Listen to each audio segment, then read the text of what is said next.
Како занаетчиска комора не се откажуваме од барањето за субвенционирање од 3000 денари за минимална плата за занаетчиите, вели председателот Агрон Фазли. Тој укажува дека не се против поголеми плати за работниците, но вели дека занаетчиите сами не можат да го издржат тој товар.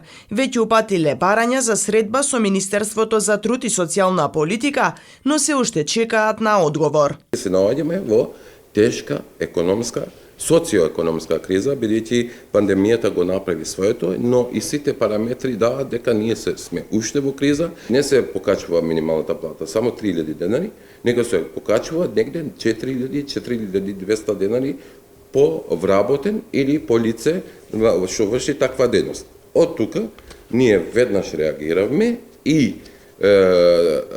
заради зачувување на работни места, заради перспективата на занаетчиството, која се претега од градежништво па се до култура и туризам, значи мора да ни излезат во пресред, ако сака да има да се одржливи тие работни места. Бидејќи во моментот покрај старите занаети, што се во тешка положба, исто вие како медиум сте ги пратили и ги знаете сите нивни потреби, и профитабилните занаети немат ликвидност, немат доволни клиенти поради ред инструкции или конструкции или, како да кажеме, ограничувања од страна на владата поради пандемијата, нормално.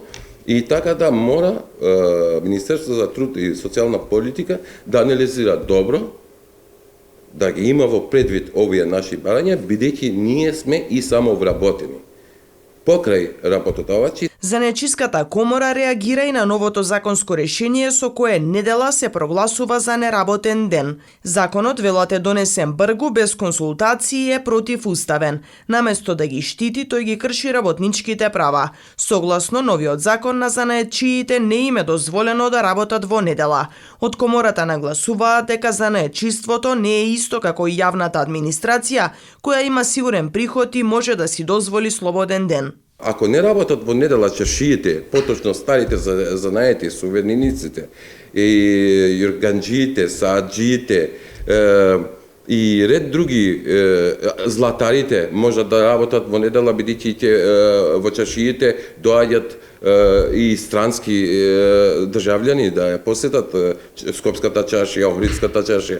Што би значило за еден занаетчија? Там нема приход. Можеби во недела ќе направи поголем приход отколку што целата недела претходна би направил. Или во недела, на пример, ако еден прозорец ви се крши во минус 20, вие ќе чекате 24 сата да го измените тој прозорец, нема да имате каде.